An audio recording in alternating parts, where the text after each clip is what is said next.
आज आपण पुरीसोबत खाण्यासाठी पिवळी बटाट्याची भाजी बनवत आहे। इथे मी पॅनमध्ये 2 चमचे तेल गरम करून घेतले। जिरं मोहरी घालायची, बडीशेप घालायचे, त्यानंतर बारीक कट केलेलं लसूण घालायचं आहे, कांदा घालायचा आहे आणि त्यानंतर थोडासा कढीपत्ता घालायचा। चांगलं व्यवस्थित परतून घ्यायचे।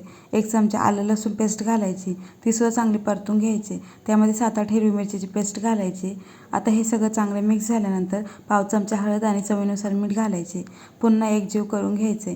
त्यानंतर यामध्ये 2 मोठ्या आकाराचे बटाटे उकडून साल काढून असे बारीक तुकडे करून घेतलेत, ते यामध्ये घालायचे। आता उलथणीने थोडं थोडं मॅश करून आपल्याला 2 ते 3 मिनिटे ही भाजी चांगली परतून घ्यायची। यावरती कस्तुरी मेथी घालायची आणि चांगली पुन्हा परतून घ्यायची। तयार झालेली आहे आपली बटाट्याची भाजी। सगळ्यात शेवटी यावर बारीक चिरलेली कोथिंबीर घालायची आणि गरमागरम भाजी पुरीसोबत खायला एकदम छान लागते। तुम्ही टिफिनसाठी सुद्धा बनवू शकता। एकदा नक्की ट्राय करून बघा। आवडली असेल तर लाईक करा, शेअर करा आणि चॅनलला सबस्क्राईब करा।